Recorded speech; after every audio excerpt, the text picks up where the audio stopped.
Tes, tes, tes. Oke. Ibu-ibu sudah siap? Siap nggak? Siap apanya?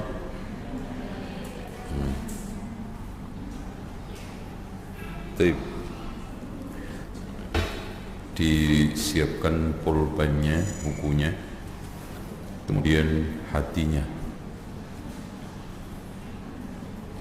Jangan sampai hatinya nyangkut di pasar, di kelas atau dimanapun.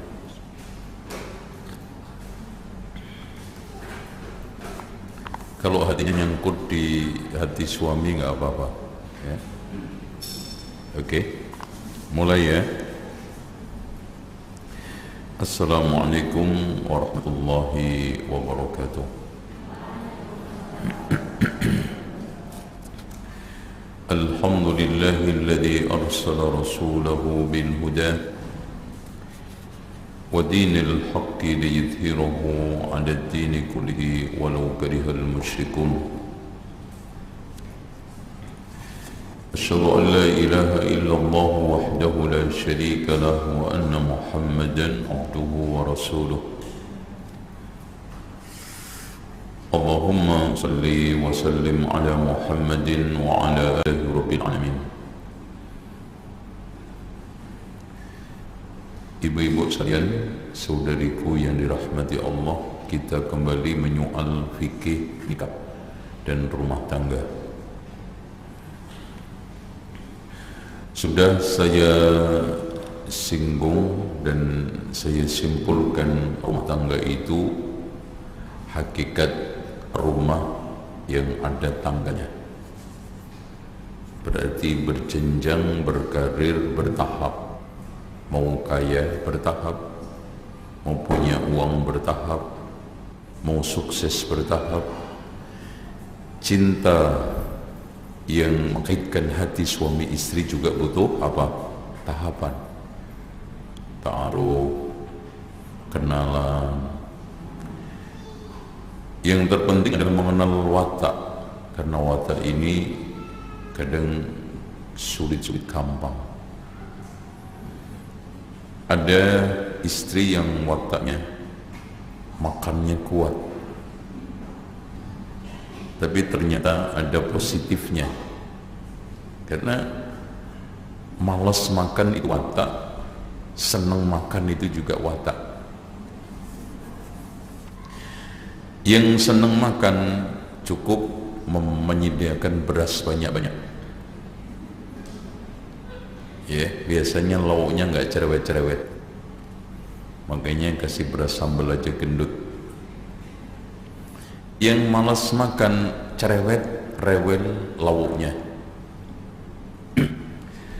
Nah, makanya rumah tangga saya gambarkan kongsi kebaikan dan kesetiaan. Jadi kebaikan penuh dengan kesetiaan, kesetiaan dalam kebaikan, dalam suka duka. Karena kalau rumah tangga itu maunya ini seneng tok, itu namanya kongsi piknik. Kalau jalan-jalan seneng, apalagi jalan-jalan sambil belanja, seneng gak bu? Oh, Masya Allah. Dalam suka duka, untung rugi, karena kalau untung saja itu namanya kongsi dagang. Untuk memantik kebahagiaan dunia dan akhirat, makanya kita berumah tangga itu sampai surga. Harus ada janji kesetiaan. Kalau ternyata di akhirat nanti suaminya nggak ada di surga, maka istri harus mencari. Kalau istri ternyata tidak ada di surga, suami harus, kok nggak ngelanjutin? Suami harus mencari. Baik, supaya rumah tangga kita sukses, maka pilih-pilih itu penting. proses memilih ini menentukan kualitas rumah tangga kita. Maka di sini dalam kesempatan ini saya akan sampaikan kriteria calon suami. Insya Allah kurang lebih ada 15 dan cukup itu saja. Nah, pertemuan yang akan datang kita akan sampaikan kriteria calon istri. Kalau calon mertua penting nggak? Hah? Mau nikah mertua apa mau suami? Nggak peduli mau suami ini mertua gondorwo, yang penting istrinya, suaminya soleh, gitu.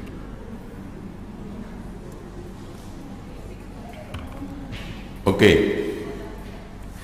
Yang pertama, kriteria suami yang patut untuk kita nikahi atau kita nikah dengannya adalah memiliki kejujuran dan keterbukaan.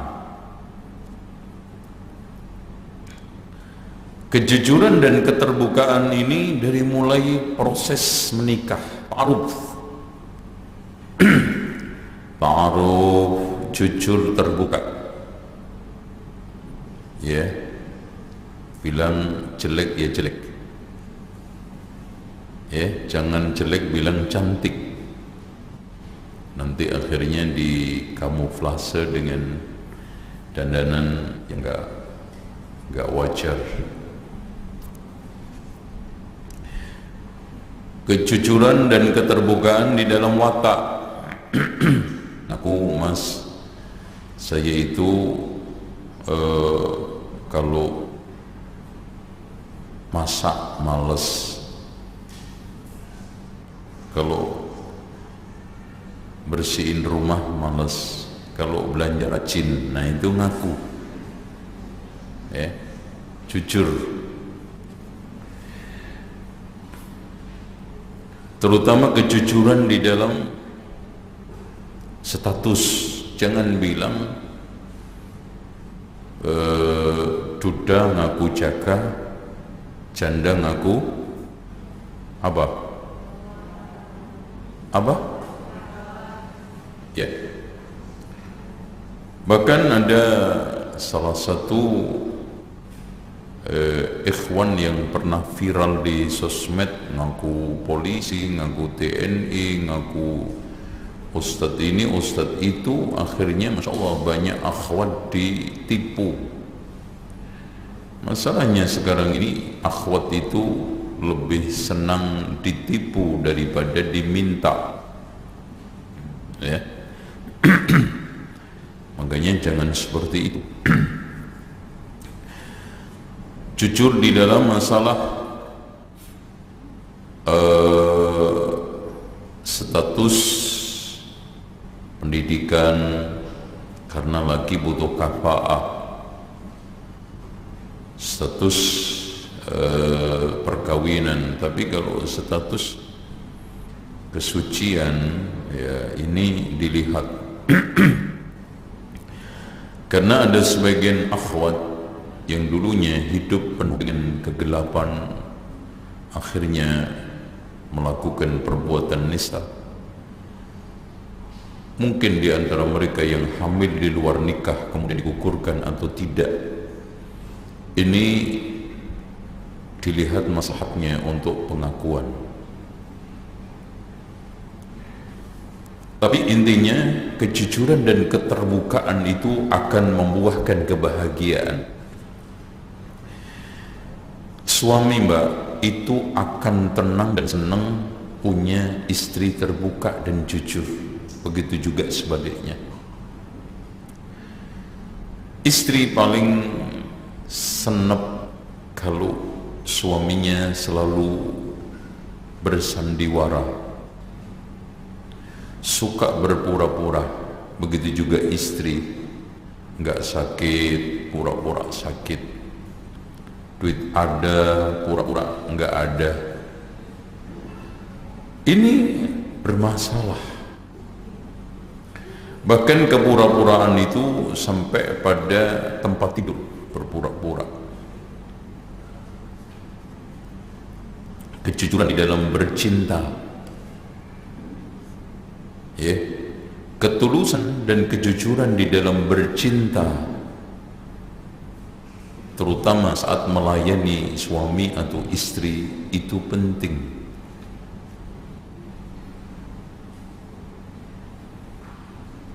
Sehingga di sini rumah tangga akan dikawal oleh suatu yang hebat, namanya apa? Namanya apa? Kesetiaan tadi. Jadi kesetiaan itu tumbuh dari dua kaki, yaitu kejujuran dan keterbukaan. Itu kakinya kesetiaan. Oke, sudah dipahami? Dipahami nggak, Bu? Oke, sekarang nomor 2. Kriteria calon suami nomor 2. Nah, di sini kalau punya suami yang nggak kayak kriteria ini, kalau sudah gimana? Dicekik, dimatikan, dibuang, tidak, ya, diusahakan untuk berubah. Makanya di sini akhwat sekalian, sifat manusia yang paling penting itu mau berubah. Watak-watak lain, sifat-sifat lain yang negatif itu bahaya, tapi lebih bahaya orang itu kalau sudah punya watak minta tidak mau berubah. Apalagi sudah tahu itu tidak benar, apalagi dia sudah faham bahwa itu adalah penyakit di dalam kehidupannya, nggak mau berubah. Nomor 2, kriteria suami yang patut untuk menjadi pendamping kita. Nomor 2, bertakwa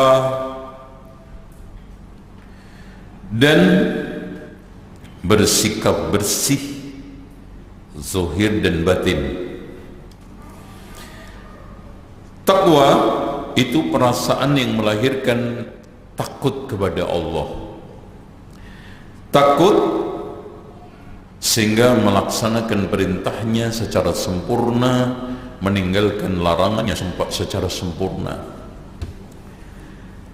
Di antara sekian perintah adalah mencintai istri, di antara sekian larangan adalah menzalimi istri. Makanya orang yang bertakwa itu akan adil dan tidak zalim. Makanya Al-Hasanul Basri ketika ditanya, "Wahai Imam, saya punya anak perempuan, dengan siapa saya kawinkan?" Katanya Al-Hasanul Basri, nikahkan dengan laki-laki yang bertakwa, karena kalau dia mencintai akan memuliakan, kalau dia membenci tidak akan menzalimi, alias tetap berlaku sportif dan profesional. Meskipun benci, nafkah tidak dikurangi. Meskipun benci, hak-hak istri akan terus dipenuhi. Meskipun dia sedang tidak suka, maka dia agak tidak melampaui batas. Itu laki-laki yang bertakwa, bersih zahir dan batin, alias di dalam hatinya terjaga dari sifat-sifat sombong, angkuh, ya, keras kepala. Di dalam zahirnya dia selalu mengutamakan kebersihan harta, kebersihan ma'isyah, dan kebersihan tampilan. Ibu-ibu, saya tanya, mana yang lebih dipilih? Suami yang tampilannya rapi dan style dengan suami yang kopros, kelombrot, ya, mana yang lebih disenangi? Atau ibu nggak punya selera? Nauzubillah kalau mati selera, ya otomatis. Makanya Ibnu Abbas mengatakan, aku senang berhias untuk istriku sebagaimana istriku, aku suka istriku berhias untuk saya. Allah saja mengatakan khudhu zinatakum 'inda kulli masjidin, ambillah perhiasanmu terbaik untuk ke masjid. Allah aja senang berhias. Bahkan fallahu ahaqqu ayyuzayyana, dalam hadis Rasulullah, Allah itu sangat suka hambanya yang berhias untuknya. Coba nih ya, bagaimana dengan kita?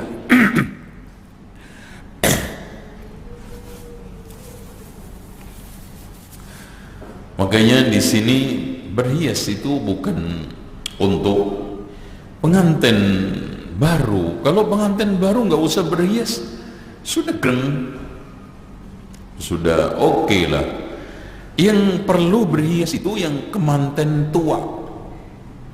Tua udah bangka udah alot. Nah itu kan gitu. Alias sudah lama. Di sana sudah ada noda-noda ketidak atau kebosanan. Di sana sudah ada mulai monoton. Di sana ada sudah mulai tanda-tanda kekakuan di dalam bercinta. Tapi kalau diberhias itu akan menyegarkan kembali. Dan berhias itu tidak harus mahal.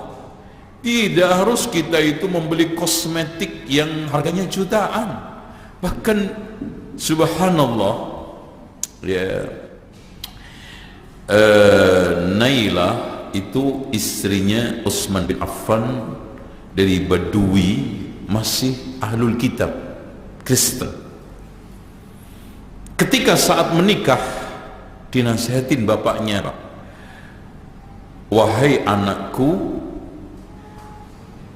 wanita Quraisy itu sangat rajin dan pinter dandanan, jangan sampai kamu kalah. Caranya sering-sering mandi, karena orang Badui nggak kenal minyak wangi.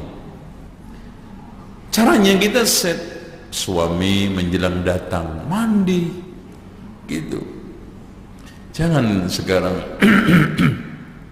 pulang, masya Allah suaminya pulang, istrinya ditemukan dicium tangannya bau remason, jidatnya bau PPO, jilbabnya kena umbel, remas apa namanya, saus, terus macam-macam mengenai pakaiannya. Subhanallah, udah begitu bentuknya kuyus-kuyus. Ini istri saya apa orang hilang? Itu loh. Ya, mandi. Ya.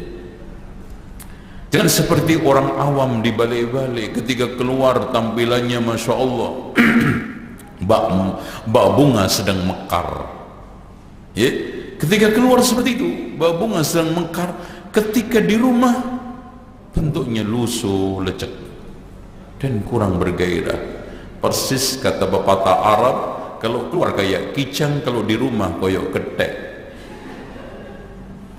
Ya ketek itu kan meskipun mandi 5 kali tetap aja semrawut toh, nggak akan bisa cantik tuh ketek. Kalau kijang meskipun tidak pernah mandi kayak celaan aja kan cantik. Itulah apa namanya, hakikat daripada istri yang salihah. Jadi dia bisa memaknai kecantikan untuk suaminya. Dia bisa mengungkapkan kebahagiaan yang memenuhi pojok-pojok rumah tangganya dengan cantik dan tampilannya. Makanya dari sinilah makna dari hadis Rasulullah SAW, siapa yang sudah menikah itu telah membayar separuh agamanya. Kenapa ibu-ibu? Karena rata-rata yang merusak agama seseorang itu dua, kemaluan sama mulut. Makanya Rasulullah SAW mengatakan, aksaru ma yudkhilun nasa an-nara al-ajwafan, yang banyak merusak manusia dan memasukkan manusia ke neraka adalah dua lubang, mulut sama kemaluan. Nah kalau sudah menikah kan terjaga kemaluannya, menundukkan pandangannya. Tinggal sekarang ini dia menjaga apa? Mulut, perutnya, untuk tidak diisi yang haram, untuk tidak digunakan mengucapkan kebatilan. Itu ya. Selanjutnya kriteria nomor 3, seorang laki-laki yang patut untuk menjadi pendamping hidup kita. Nomor 3 adalah laki-laki yang menjadikan agama dan akhlak sebagai tolak ukur. Jadi saat pertama kali melamar, itu yang menjadi tolak ukurnya adalah agama.